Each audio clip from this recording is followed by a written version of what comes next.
दोस्तों, हॉलीवुड की फिल्मी दुनिया में स्पाइडरमैन, बैटमैन और सुपरमैन जैसे बड़े बड़े किरदारों की तरह एक मशहूर किरदार है ड्रैकुला। लेकिन जैसा कि आप सभी जानते हैं कि बैटमैन और सुपरमैन जैसे किरदार काल्पनिक है। लेकिन आपको यह जानकर शायद हैरानी हो कि ड्रैकुला, जिस पर कई हॉलीवुड मूवीज बन चुकी है, वह कोई काल्पनिक किरदार नहीं है, बल्कि इस इंसानी दुनिया का एक जीता जागता किरदार था। और आपको यह जानकर बहुत ज़्यादा हैरानी होगी कि यह असली ड्रैकुला फिल्मों में दिखाए गए नकली ड्रैकुला से बहुत ज़्यादा खतरनाक था। कहा जाता है कि दुनिया में करीब 1 से 1.5 लाख लोगों के कत्ल का जिम्मेदार इस ड्रैकुला को माना जाता है। लोगों का कत्ल करने के साथ साथ ये हैवानियत की सारी हदें पार कर चुका था। यही नहीं, यह लोगों का कत्ल करने के बाद उनके खून को निकालकर उसमें रोटी डुबोकर खाया करता था। इतिहासकारों के मुताबिक ड्रैकुला अपने दुश्मन के छोटे छोटे टुकड़े करवाकर उन्हीं की फैमिली को खिला दिया करता था। ड्रैकुला के बारे में सबसे मशहूर बात यह है कि यह अपने दुश्मनों में खौफ पैदा करने के लिए लोगों को लकड़ी के डंडों में डालकर लटका दिया करता था। यानी कि लकड़ी के डंडे इस तरह डाले जाते थे कि पूरे शरीर को पार करते हुए डंडा इंसान के मुंह से निकलता था। आखिर कौन था यह ड्रैकुला? इसका नाम कैसे पड़ा? और सल्तनत उस्मानिया का वह कौन सा सुल्तान था जिसने इस ड्रैकुला का खात्मा किया? तो दोस्तों, मेरा नाम है इमरान खान और तमाम सुनने और देखने वालों को अस्सलाम वालेकुम। वीडियो शुरू करने से पहले मेरी आपसे बस छोटी सी गुजारिश है कि आपने अभी तक चैनल सब्सक्राइब नहीं किया है तो बराए मेहरबानी चैनल सब्सक्राइब कर ले और बेल आइकन को जरूर दबा दे। और हमारी हौसला अफजाई के लिए हमेशा की तरह वीडियो को लाइक जरूर कर दे, ताकि इसी तरह की नॉलेजेबल और हिस्टोरिकल वीडियोज का यह सिलसिला हम जारी रख सके। दोस्तों, आप जब तारीख के पन्ने पलटकर देखोगे तो आपको पता चलेगा कि 15वीं सदी में जब सल्तनत उस्मानिया के तख्त पर सुल्तान मुराद II बैठे हुए थे, तो उस वक्त सल्तनत उस्मानिया की फौज ने यूरोप के कुछ इलाकों को फतह करने के बाद रोमानिया की तरफ बढ़ना शुरू कर दिया था। रोमानिया की फौजों ने इन्हें रोकने की भरपूर कोशिश की, लेकिन वे सल्तनत उस्मानिया की फौज को रोकने में नाकाम रहे। मजबूर होकर रोमानिया की राजधानी वलाकिया की गद्दी पर बैठे व्लेड II को सुल्तान मुराद से समझौता करना पड़ा, जिसके तहत व्लेड II ने यह वादा किया कि वह हमेशा सल्तनत उस्मानिया का वफादार रहेगा और जंग में सुल्तान की सैन्य मदद भी करेगा। लेकिन जब अगले ही साल हंगरी के राजा जॉन हुन्याडी ने सल्तनत उस्मानिया पर हमला किया, तो व्लेड II ने हंगरी का साथ देते हुए बगावत शुरू कर दी। जब युद्ध खत्म हुआ तो व्लेड को अपनी गलती का एहसास हुआ कि उसने बहुत बड़ी सल्तनत से पंगा ले लिया है, और वह अपने 2 बेटों के साथ सुल्तान मुराद के दरबार गेलीपेली में पहुंचा और सुल्तान मुराद से एक और समझौता किया, जिसके तहत उसने अपनी वफादारी साबित करने के लिए अपने दोनों बेटों व्लेड III और राडो को शाही दरबार में छोड़ दिया और हर साल टैक्स देने का वादा किया। इस वक्त व्लेड III, जो बाद में ड्रैकुला नाम से जाना गया, उसकी उम्र 13 साल और उसके भाई राडो की उम्र 7 साल थी। इन दोनों को शाही दरबार में सुल्तान मुराद के बेटे महमद फातेह के साथ रखा गया और उन्हें वो सारा इल्म दिया गया जो महमद फातेह को दिया गया था। इस दौरान इन दोनों भाइयों ने बहुत से विषयों पर महारत हासिल की। वे दोनों ही भाई अरबी, फारसी और टर्की भाषा के साथ साथ कुरान शरीफ भी सीख चुके थे, और इसी वजह से ड्रैकुला का छोटा भाई अपने दोस्तों और टीचर से इस कदर मुतासिर हुआ कि उसने इस्लाम कबूल कर लिया। लेकिन ड्रैकुला के दिमाग में वो ही शैतानी हरकतें चल रही थी जिसके लिए वो जाना जाता था।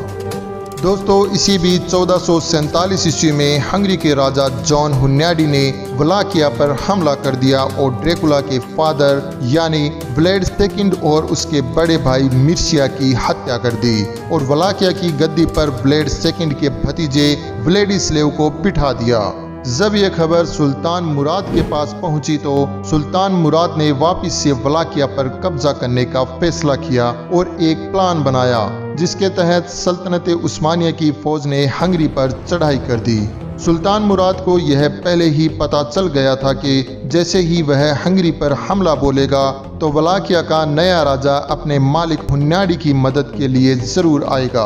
और दोस्तों, हुआ भी ऐसा ही। जैसे ही व्लादिस्लेव अपनी राजधानी से बाहर निकला, सुल्तान मुराद ने व्लाद ड्रैकुला को अपनी एक सैनिक टुकड़ी का कमांडर बनाकर वलाकिया पर हमला करने भेज दिया और सुल्तान मुराद का यह प्लान पूरी तरह कामयाब रहा। वलाकिया पर कब्जा हो जाने के बाद सुल्तान मुराद ने ड्रैकुला को वलाकिया का नया हुक्मरान घोषित कर दिया। दोस्तों, इसके कुछ ही महीनों बाद सुल्तान मुराद की वफात हो जाती है और महमद फातेह सल्तनत उस्मानिया की गद्दी पर बैठते हैं। जैसे ही मुराद सेकंड की हुक्मरानी खत्म होती है, ड्रैकुला ने अपनी शैतानियत बाहर निकालनी शुरू कर दी। उसने धीरे धीरे अपनी सेना को मजबूत करना शुरू कर दिया और अपनी एक अलग ही हुकूमत कायम कर ली। दोस्तों, व्लाद ड्रैकुला ने अपने दौर में खून की वो दास्तान लिखी जो आज से पहले किसी हुक्मरान ने न लिखी थी और न ही सुनी थी। उसने गद्दी पर बैठते ही आसपास के लोगों पर जुल्म सितम करना शुरू कर दिया था। वह छोटी छोटी बातों पर इंसानों को लकड़ी के डंडों पर टांग दिया करता था। वह अपने दुश्मन से पहले दोस्ती करता और फिर उसे उसके पूरे परिवार समेत दावत पर बुलाता और जैसे ही वे दावत पर आते उन्हें मारकर उनके खून से रोटी खाया करता था। दोस्तों, व्लाद ड्रैकुला को ड्रैकुला नाम विरासत में मिला था। उसके फादर को व्लाद ड्रैकुल कहा जाता था, लेकिन व्लाद थर्ड की हैवानियत देखकर लोग उसे ड्रैकुला कहने लगे थे और यह नाम उसे अच्छा भी लगता था। दोस्तों, कहा जाता है कि एक बार सल्तनत उस्मानिया का एक काफिला व्लाद यानी ड्रैकुला के महल में आया था। उस काफिले ने ड्रैकुला को वह समझौता याद दिलाया जो उसके वालिद और सल्तनत उस्मानिया के बीच हुआ था और उन लोगों ने कहा कि आपको चाहिए कि आप उस समझौते के मुताबिक हमें टैक्स दे ताकि उसके बदले में सल्तनत उस्मानिया वो समझौता बाकी रख सके। लेकिन दोस्तों, ड्रैकुला ने उनको टैक्स देने की बजाय उनका मजाक उड़ाया और मजाक उड़ाने के बाद ड्रैकुला ने उन तमाम लोगों से कहा कि आप तमाम लोग अपनी पगड़ियां उतारकर मेरे दरबार में दाखिल हो और सर झुकाकर मेरा हुक्म मानो।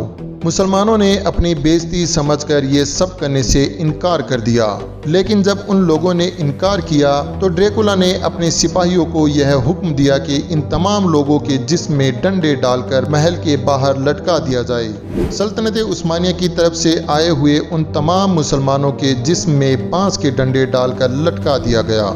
जब इस घटना की खबर सल्तनत उस्मानिया के तख्त पर बैठे सुल्तान महमद फातेह को मिली तो उनसे यह बर्दाश्त न हुआ और अपनी सेना लेकर वलाकिया पर हमला करने निकल पड़े।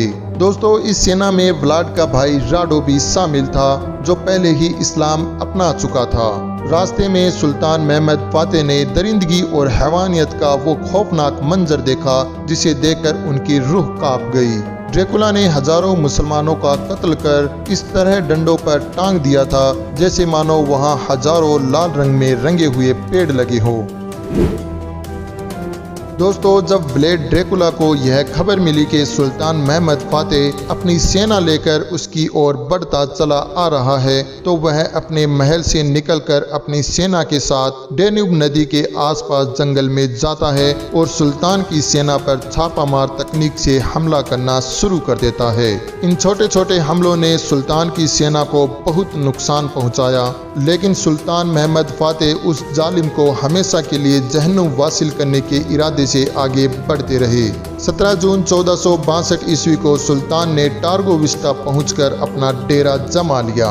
जब रात को सुल्तान की सेना थकी हुई अपने अपने खेमों में आराम कर रही थी, उसी वक्त व्लाद ड्रैकुला ने उन पर एक खौफनाक हमला कर दिया। शुरू में सुल्तान की सेना में अफरा तफरी फैल गई, लेकिन जल्द ही सुल्तान महमद फातेह ने सब कुछ अपने कंट्रोल में ले लिया और ड्रैकुला को इतनी खतरनाक शिकस्त दी कि न सिर्फ उसे अपनी जान बचानी पड़ी बल्कि उसे वलाकिया छोड़कर हंगरी जाकर छुपना पड़ा। वलाकिया पर फिर से सल्तनत उस्मानिया का कब्जा हो जाने के बाद सुल्तान व्लाद के भाई राडो को वहां का हाकिम मुकर्रर कर देता है और वापस अपनी राजधानी आ जाता है। लेकिन दोस्तों ड्रैकुला हंगरी में बैठा अभी भी अपना शैतानी खेल रचा रहा था और वह सिर्फ एक मौके की तलाश में था जो उसे वापिस वलाकिया का राजा बना दे। और उसे यह मौका तब मिला जब 1473 ईस्वी में उसके छोटे भाई राडो की मौत हो जाती है। इसी कमजोरी का फायदा उठाकर व्लाड ड्रैकुला हंगरी और मोल्डावियन सेना के साथ मिलकर फिर से वलाकिया पर कब्जा कर लेता है। लेकिन आखिरकार 1476 ईस्वी को सुल्तान की सेना व्लाड ड्रैकुला को पकड़ लेती है और कैद कर शाही दरबार में ले आती है, जहां उसे वही दर्दनाक सजा दी जाती है जो वह दूसरों को दिया करता था। उसे भी उसी तरह डंडा डालकर लटका दिया गया जैसे वह दूसरों को लटकाया करता था, ताकि उसे इबरत का एक निशान बनाया जा सके। तो दोस्तों फिर मिलते हैं एक नई वीडियो के साथ। अगर आपको यह वीडियो अच्छी लगी हो तो चैनल को सब्सक्राइब जरूर करें और जाते जाते इस वीडियो को लाइक करें और अपने दोस्तों के साथ शेयर जरूर करें।